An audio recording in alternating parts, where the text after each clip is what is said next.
So I am so pleased to have my own personal, not my own personal, no one else can have Natalie Miller life coach, but my personal life coach and dear friend, Natalie Miller. We met back in, I think it was April 2018. At that point, she was a yoga teacher and just starting her life coaching, and she created this living yoga series called Make Way for Better Sleep. And she said some things in our initial coaching session that literally changed my life. The questions she asked me was, what do you want? And whose business are you in? And that was life changing. And that has put me on this trajectory to be where I am right now. And I was the actor only ambassador at that point, but to in that time have gotten a grant to do this important work today with and for all of you. I really want to thank Natalie for helping to give me the tools to guide me to be on this path right now. So I'm gonna stop because I can talk about Natalie all day. And let her introduce herself and present what she has for everyone. Natalie, do you need us to share your slides? Are you ready with your slides? We can do either or. I'm I kind of like the idea of you doing it. That sounds so luxurious. Okay, so Nicole, can you pull up Natalie's slides for us, please? Yes, one moment. Fabulous. Ooh, that's Here. so that sounds delightful. And I'm this is feeling, actually I this was is gonna say I'm feeling actually supported, Natalie. I'm feeling really supported today. well, yes, and here's the thing, right? Is like this is actually exactly what I'm talking about today. Is that what I want to do, my highest priority is to show up for you and to inspire you. And I don't need to be messing with slides if Right. that's what my intention is. If my intention is to show up for you and someone else says, hey, I could click your slides for you and I don't have to worry about sharing my screen or managing that, like that sounds like a wonderful support. And that's exactly actually what we'll be talking about today. So, da da da. Okay, so here we go. Everyone, hello. I'm so glad that you're here. I'm meeting Yetta and working with Yetta has been one of the most rewarding, inspiring experiences of my life. I know that any of you who work with her know how much fire and tenacity and devotion she has to the cause, to helping people. And so I'm just so happy to be here with you today and so honored that Yetta thought of me for this presentation. So, my part of our program today is called Supporting Ourselves to Support Our Children. And who am I? Slide, please. Clickety click. Let's see. Wait for my slide to go forward one. Or is technology in our way today? Let's just, It should be sharing. That's weird. You know it's what? share. We are seeing we're not seeing it as a slideshow. It says that my sharing is paused. Let me try this one more time. Okay, all good. There we Oh, go. ta-da! That's me. Hi, I'm Natalie Miller. This is me with a lot of makeup on. This is me with not so much makeup on. Same lady, I promise. So I am a master certified life coach. I'm master certified through Martha Beck's Wayfinding Life Coach School. I also teach there. And I'm PCC certified with the ICF, which is the kind of the International Coaching Federation, the certifying body. I am an intersectional feminist, which means that I am here in this world for equity. I am here in this world for a more human centric way of living. And I am a caregiver. I am a caregiver. So right now, I'm a caregiver of two daughters. I have a 13-year-old daughter, and I have a 11, almost 11-year-old daughter. I have 2 dogs. They're very bad and naughty, but I love them. I have a lot of houseplants. And I mean, well, you can see here's a small selection of them back here. I have about a dozen clients, one-on-one clients, and I do consider myself a caregiver of my clients because I am here for them as they are working to make their dreams come true. And that can be a very heavy lift. I don't currently care for someone who needs intensive amounts of care. And and I know that that's a privilege because I want to tell you where my relationship with caregiving began. If you will please go to the next slide. So that's me in the super fly Boy George hat there, and the big earrings, the white polka dots. That's me with my grampy. This is my grandpa Gretchen. My grandpa had a stroke when I was 7 years old and lived for a decade, unable to walk, unable to use his right arm, unable to speak.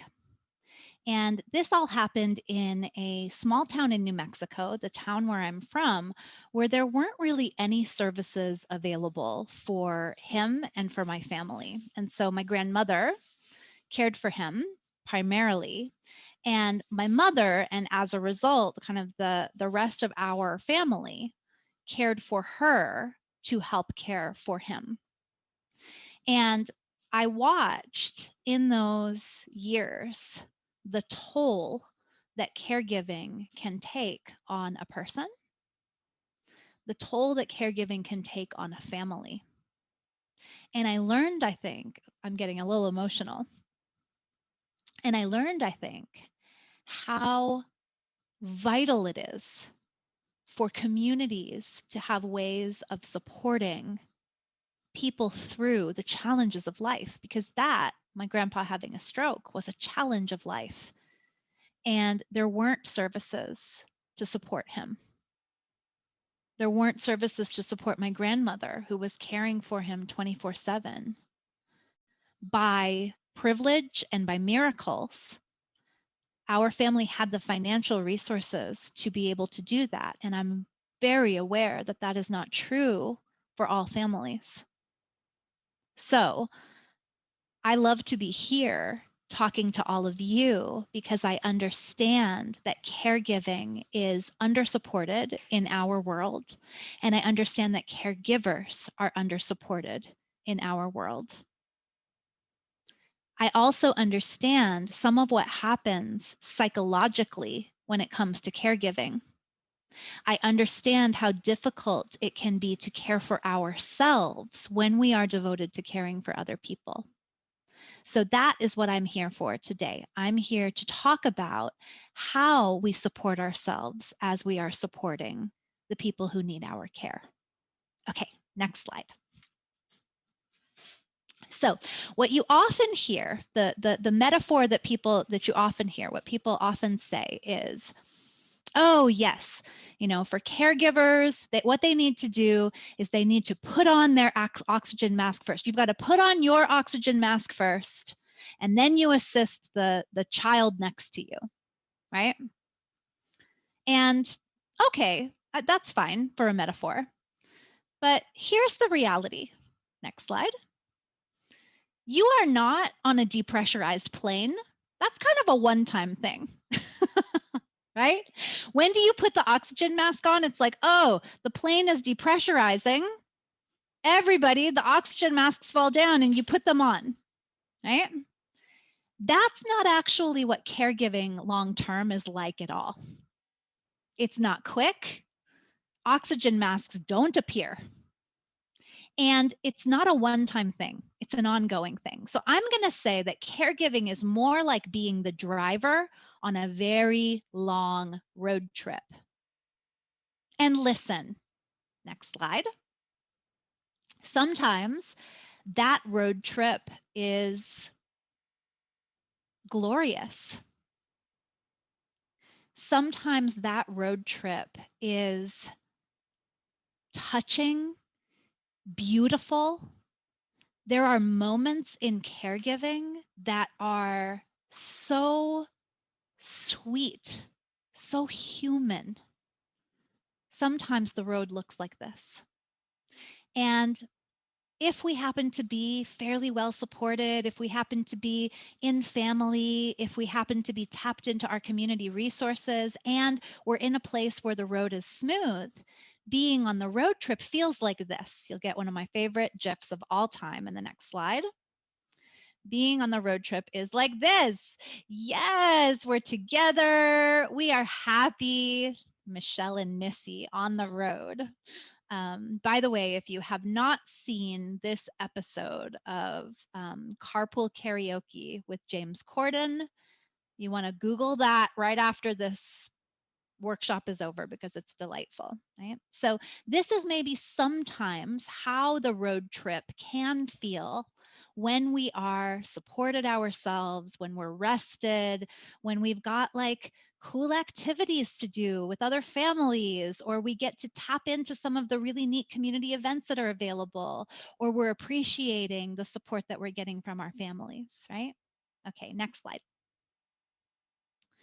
So when you are well supported in your caregiving, when you have a full tank, how do you feel? I'm curious, and I would love to hear in the chat. I'm watching the chat. How do you feel when you are well supported in your caregiving?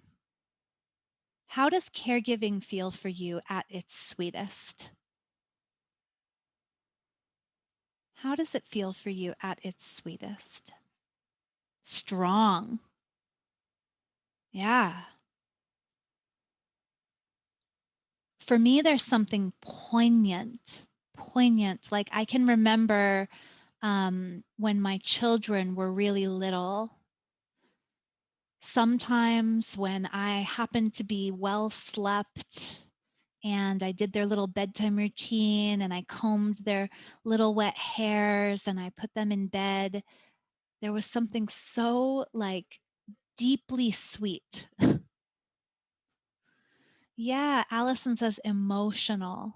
Yeah, it's such a rare occurrence that our tank is full, that we're well supported. And so when we are, maybe there's just gratitude, a swell of emotion, a swell of presence. Yeah. It's lovely. And what I'm noticing is that I'm not okay, Yetta's saying calm and at peace, but I'm not seeing a lot of you saying, oh, this is how I feel when I'm well supported in my caregiving. And my bet is that you don't feel well supported in your caregiving very often, that perhaps your tank is nowhere near full, that you are maybe running on empty. Yeah, that's a reality. And that's not your fault. That's a flaw in our design as in our culture's design. Okay, let's do the next slide. So sometimes the road at that point begins to feel like this. It's never ending. Like, am I even, I'm just getting through one sort of meter, 1 yard at a time, one step at a time, and it's unspooling. It does look like a nightmare.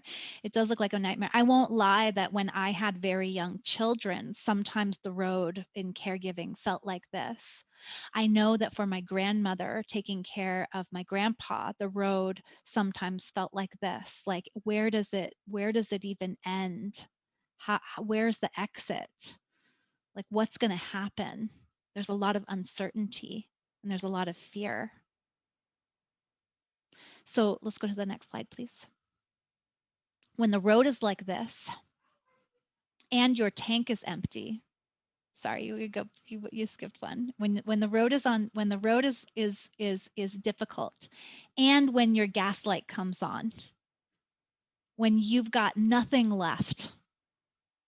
And I really want you to kind of go into the road trip metaphor here. You're on a road trip. The road is stormy or winding. You don't know where the next gas station is, and your gas light is on.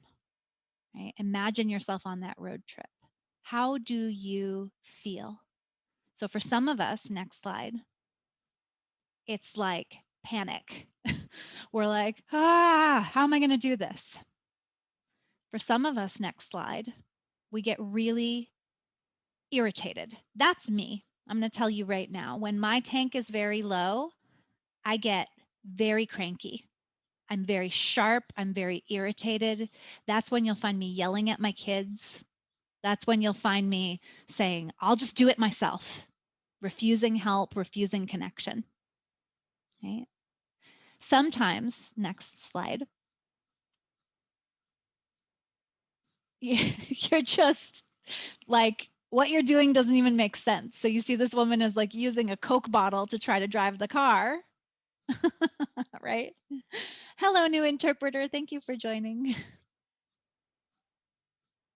So she's using the soda bottle to try to drive the car, and sometimes that's what we do. We make like sort of like we're careless. We make dumb mistakes. We leave the kettle on. We aren't acting in an efficient way. Yeah. Oh yeah, Allison is saying she gets irritable, snaps at partner, team, dog. Yeah, totally. Right when our tank is low. And then one more thing, right? Sometimes next slide, we just get to despair. It's just like, I can't do this. I can't drive any longer, right? Most likely it's a combination of all of these. We're panicked, we're irritated, we're careless, we're crying, right? And our tank is empty and the road is long. Next slide. So when the caregiving road gets rough, or when you're running on empty, how do you feel? How do you tend to feel? For me, it's definitely irritability and then that kind of impulsive situation. Yet is saying overwhelmed. Allison is saying hopeless. Yeah, absolutely. Absolutely. Anxious. Like my life has no purpose or meaning. Yeah, like I'm holding the wheel. I'm holding the wheel. I can't do anything else. Absolutely. Okay. Next slide, please. So, when you feel that way, when you feel overwhelmed, irritable, hopeless, anxious, purposeless, how do you show up in your caregiving? And I want to honor that this is not fun to consider, because I know that this is not who you want to be. Yet is saying unfocused, and Allison is saying with resentment. Yeah. And I know that you are a caregiver, you're a parent who wants to support from the depth, from the goodness of your heart. I know that. And so I know that when your tank is empty and you don't have the energy to show up in that way, you do behave in ways that you'd really rather not. I saw this in my dear grandmother, the most generous, biggest hearted person I'd ever met and have met since, would get snappy and irritable and resentful. Of course she would. She was running on empty. So that's why I'm here, to say that our reason for showing up for ourselves, for filling our tanks, isn't just because, oh, you deserve it, girl. Or put your oxygen mask on first. Like, no, that's not why. It's because you need fuel. Next slide, please. We need fuel. We need fuel to take care of our children. We need fuel to take care of our communities, our partners, our parents, our clients. We need fuel for that. When we don't have fuel, we don't show up in the way that we want to show up. We need fuel.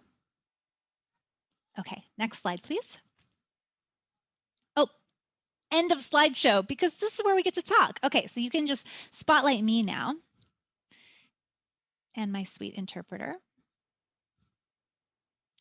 Okay.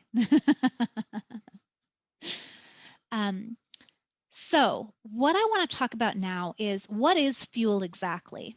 And here's the thing about fuel. It's not something that I can tell you what it is, because it's individual for all of us. It's individual for all of us, right? There are some basic things that I think are probably fuel. So things like sleep, movement, food, intimacy, right? We need sleep as animals, human animals, we need sleep. As human animals, we need food. We need to nourish ourselves. We can't get into situations where we've attended to everyone else's needs, and then we look at the clock and it's 2 p.m. and we haven't had anything but coffee today. We need movement. We need to move our bodies. And I'm not saying exercise, but I'm saying movement. We need a walk, a stretch, a swim. We need to move our bodies. And we need intimacy. As human beings, we need intimacy. We need connection. We need intimacy and connection. We need to relate to people. It's a wonderful reason for being involved with an organization, for being involved with people who are going through the same thing as you are, or to support people who are going through the same thing. They understand. It's a wonderful reason to seek out the services and programs that are available to you, not just for the sake of the services, but for the sake of connection, for the sake of intimacy, right? So those are some basics: sleep, food, intimacy, and movement.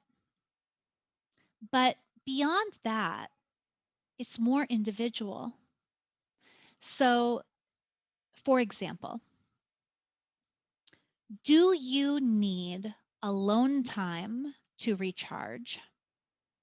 Or do you need time with a colleague, time with a peer to recharge? That is, if I were to say, I can stop time and you can have a whole day, do you want to spend it with your friend, with your partner, with your colleague, or do you want to spend it by yourself?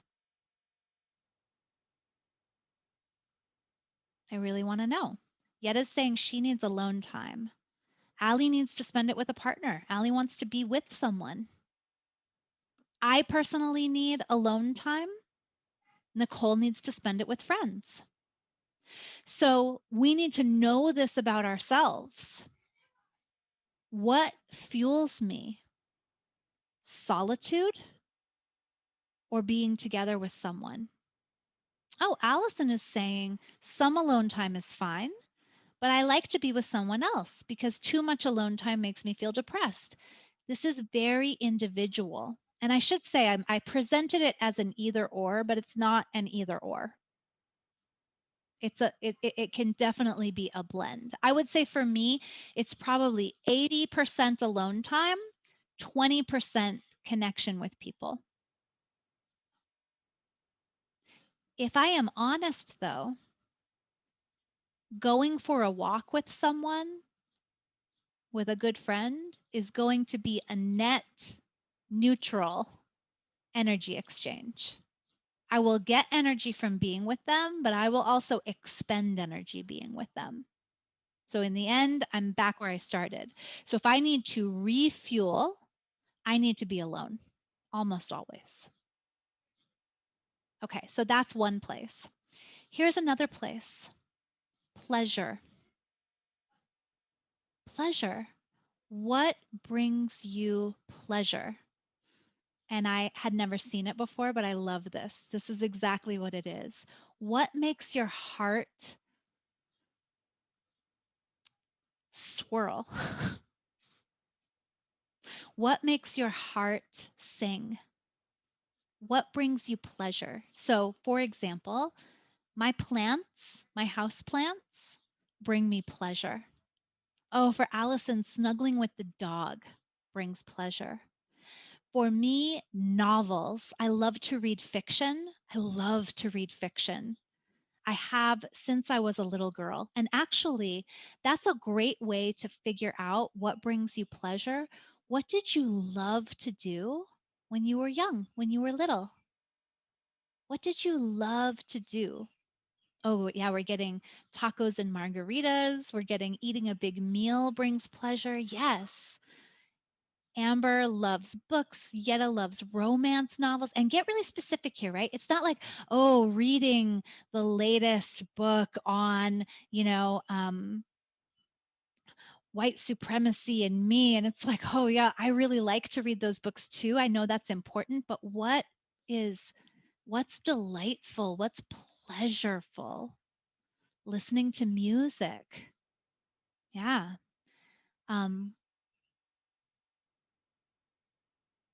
Are you refueled by being at home, or are you refueled by adventuring?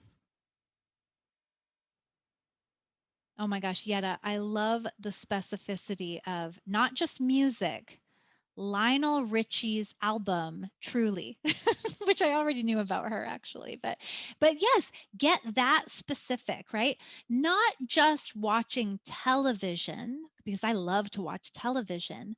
I want to watch good television. And what is good television? It has really interesting characters for me. That's what good television is for me. So I know that brings me pleasure. Right? Oh, Allison is saying adventure, being home for so long has taken quite a toll. I know that's a thing for a lot of my friends. Yeah, now working from home, living from home, working from home, caregiving from home. It's like, I need to get out of here. I need to go on a hike. I need to go for a walk. My gym is now reopening, and when I go to the gym, that's refueling for me when I get out of here. Honestly, listen, let's think about things that are really oh, I love that, Amber, cooking and trying new recipes. Yes. And I love to go grocery shopping. I love it. I love grocery shopping. Not anywhere. I don't want to go to a super crowded grocery store, but to go to like a mom's organic market, right? To go to, yes, everyone's like, Wegmans, yes, right? I love grocery shopping. For me, it feels like life is abundant and full when I go grocery shopping. I'm so grateful when I go grocery shopping. And I know that's a privilege. I'm blessed. I'm blessed for that, right?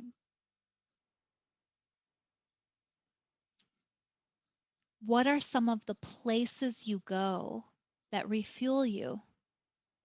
The gym, the yoga studio, the grocery store, the park, for a drive. A lot of people just like to take a drive to the beach, to the woods, to a friend's house, to a restaurant. My parents' house and the pier. And Allison loves driving. Some people love driving. I have a friend who is a preschool teacher, and she loves grocery shopping and she loves driving. So she drives to her favorite Wegmans, speaking of Wegmans. She drives to her favorite Wegmans. It's 45 minutes away. But that's what she treats herself to every weekend. It feels good to her. So listen, it is quirky. It is quirky what we like to do. For you, maybe tidying is refueling. Maybe having a moment to put things in order makes you feel good. I have a lovely client for whom tidying feels good. Yetta likes planning. Maybe for you, planning feels good. It makes you recharge. I get a lot of pleasure out of creative expression. So I love to knit. I love to macrame. I love to experiment with recipes. I refuel by taking, oh, look at, here they come. Yes, soul collage. I love drawing and watercoloring. Yes, some people think that Excel sheets are refueling. That is like, you could just basically you could cut a hole in the bottom of my gas tank when you give me an Excel sheet, but some people find them very, very refueling, right? The point is, it's very individual. What works for you? So do you have other kinds of creative expression or creative pursuits, hobbies that are refueling? For me, a jigsaw puzzle is often refueling. I really like to do a puzzle, though sometimes the puzzle does possess me and I stay up too late or I stay crouched too long. Allie loves scrapbooking. Yeah, I love that. I love that. So thinking here, right? What do you love to do? Nicole loves reality TV. Okay. Fabulous. It's refueling. It's refueling. It brings us pleasure. It brings us life force. It brings us alive. Yeah? Okay. So here is my question. What is the thinking? What are the thoughts that keep you from doing those things? In other words, why don't you do scrapbooking? Why don't you do more watercolor? Why don't you go to the pier? I have too much work to do. I need to get XYZ done. I don't have time for it. I have no boundaries. I can never get away from work. And Allison, I'm going to suggest to you that those are thoughts, not realities. That those are beliefs that are creating realities, right?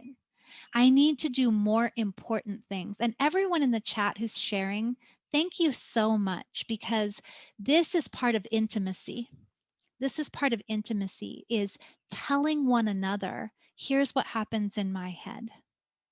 I don't have time. I need to get this done. I have too much to do. I need to do more important things, right? How about this one? I want you to complete this sentence for me.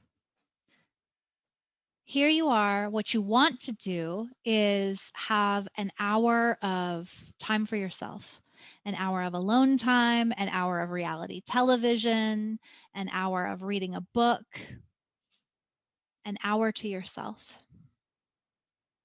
But a thought comes into your head and it says, a good mother, what? I want to just sit on the couch and watch TV, but a good mother would what? What would a good mother do? A good mother would clean the house. A good mother would see what the kids want to do. A good mother would give an opportunity to the kids. A good mother doesn't put herself first. A good mother would play games with her son. A good mother would cook a nutritious dinner.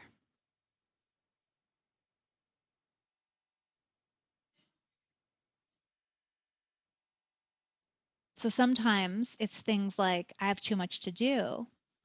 Yes, a good mother would never make time for herself. A good mother is endlessly generous.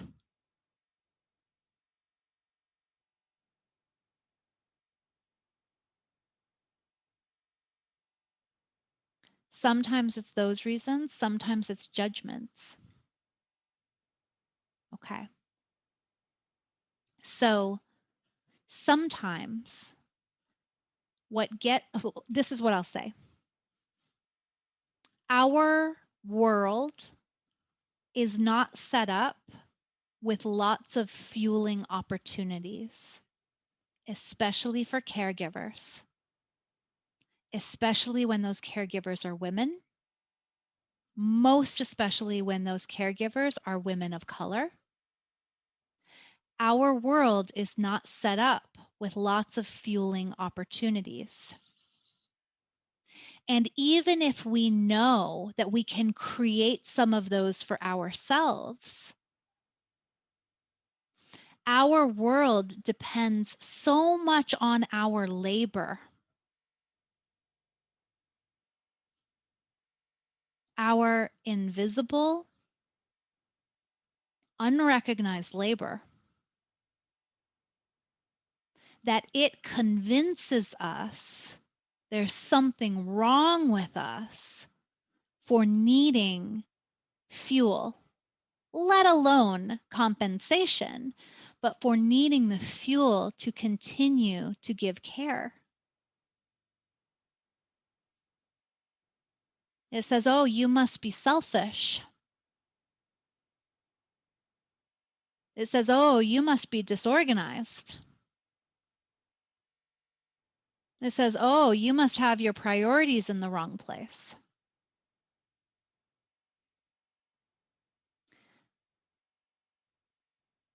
That's what comes up when we are trying to support our children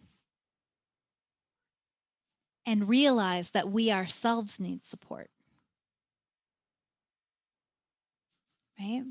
So it's really important to identify the thoughts, the reasons, the things that come up in our heads that are getting in the way of our self-sustenance, of our refueling.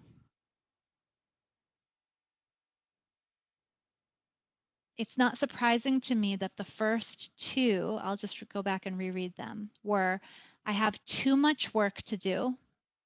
I need to get this work done. I can never get away from work, right? Because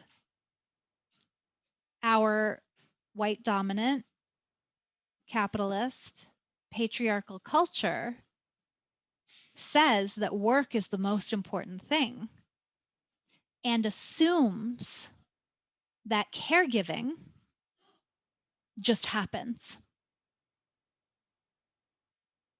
Assumes that that's just gets taken care of somewhere. It's not privileged in our culture. And so when we find ourselves in a position where we are both workers and caregivers, when we are working parents, and then you add on top of that being the working parent of someone who needs extra care, someone for whom there are even fewer refueling stations.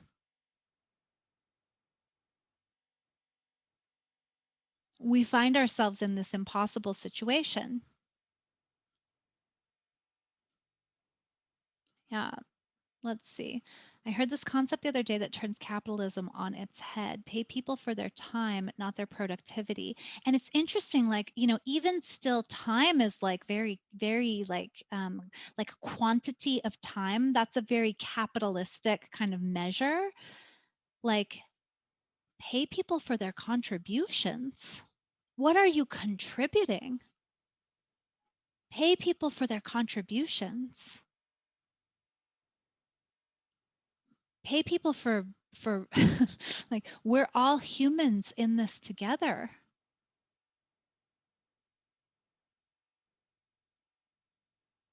Pay people so they can live. Right? And so it's less about hours spent or like a productivity rate. And it's more about we are all in this together. Okay. So it's important to recognize the thoughts that get in the way of us caring for ourselves, of us supporting ourselves, of us refueling in all of the ways that we know work. Being with friends, being alone, taking a yoga class, going for a drive, sleeping,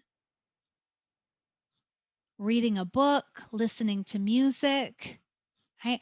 All of those things that are refueling. When we have the urge to go towards them, oh, I would just love to lie down on the couch and have a nap. Oh, I would just love to have a new book to read that I'm really excited about. And the reason comes in, the reason why not floats in, comes in, says, you don't have time for that. Okay, get the work done first, then you can have the nap. When that reason comes and gets in the way, identify it for what it is. You have to identify it. When you identify it, you will separate from it. It becomes not truth, it becomes a thought that you have. And you can have a better thought, which Yetta's putting in the chat. We need treats. We need sustenance. I don't want to be irritable, despairing, hopeless, overwhelmed. When I am under-resourced, when I am undernourished, when I don't have fuel, that's how I show up. And that's not who I want to be in this world. I want to show up generously, wholeheartedly, and therefore I need fuel. I need fuel. This is me honoring my need for fuel. And this is me trusting that really, in order to give support, I must support myself. Yes, I love that, Yetta. That's a great thought. I am human, not a machine.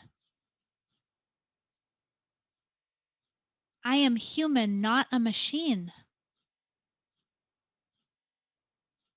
Another thought I love is the more I ask from myself, the more I must give to myself. If the road is really rough, if I'm climbing a mountain,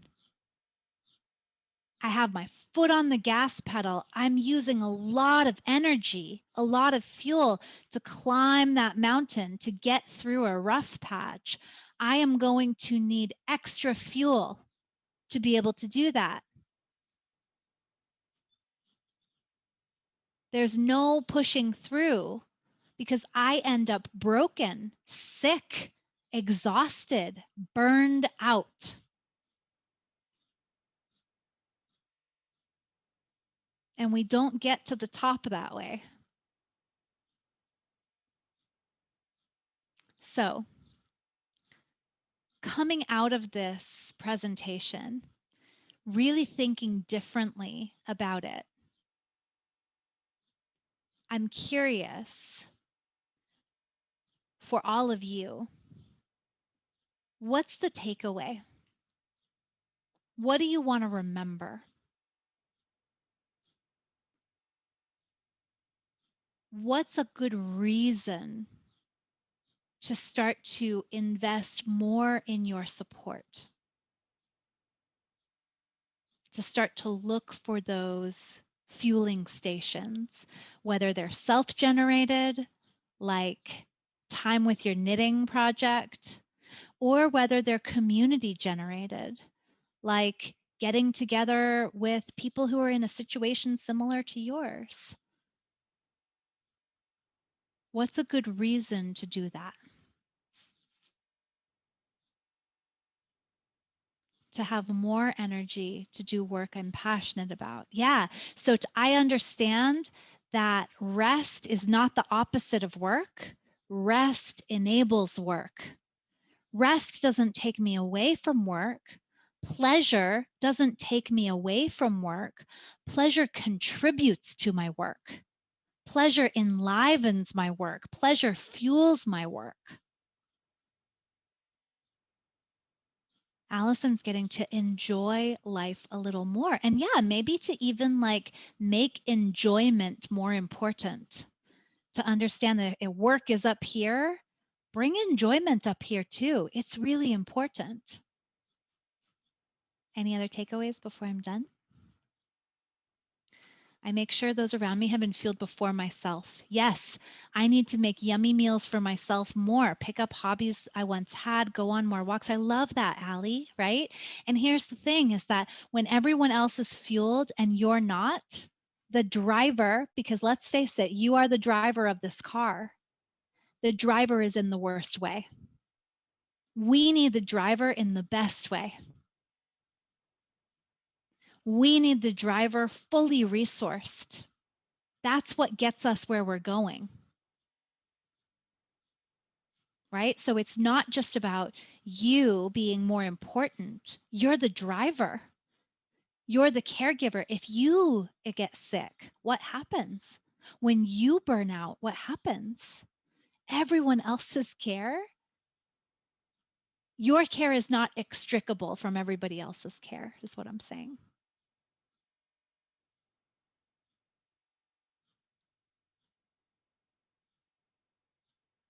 Okay. So thank you all so much. I hope you will come away with this thinking about self-sustenance differently. I hope you will come away with it from this presentation a little more inquisitive when those judgments fly in. Everyone else comes first. I have so much work to do. I got to get this done. That you'll have just a little more space. And having identified some places that you can refuel, having identified some places that you can tap into to get more life force for yourself, I'm hoping that you actually begin to engage them. And I promise you, Yetta will testify. This changes everything. It makes everything sustainable, healthy, better for you and for everyone around you. Okay. Most definitely. Thank you so much, Natalie. I also wanted to say in follow-up, not only does it change our lives, but reality, I think, is that we have to understand this is a journey, right? Like sometimes we're going to quote unquote fall off the bandwagon, whatever that means, right? And that's okay. But it's like, what do we do to get back on that horse? And it might over time change. Like one of the things that's been a challenge for me is like when I first started, like I said earlier, to bring the conversation full circle, I went to Natalie's Make Way for Better sleep class, right? And I had this wonderful bedtime routine. And over time, life changes, it shifts. And we've had conversations, you know, one-on-one about, well, what can you do now that life has changed? Like you can't expect yourself, especially in the pandemic, you can't expect yourself to go to, you know, start your bedtime routine at 8 o'clock if you have meetings until 6 or 7 o'clock at night, right? Like it's just not going to happen. So be kind and gentle with yourself. Obviously, we're doing this live on Facebook, so the video will be available for you to come back to. Want to also flag for you all that Natalie's website is nataliekmiller.com. So you want to check her out there. She also has this amazing podcast. If you are just like, I need more Natalie Miller in my life, please check out her podcast. It's called Mind Witchery. Information's in the chat, and we'll make sure we put it out on Facebook as well. And every week she's like bringing these gems and charms, which I love the little charms. So yay.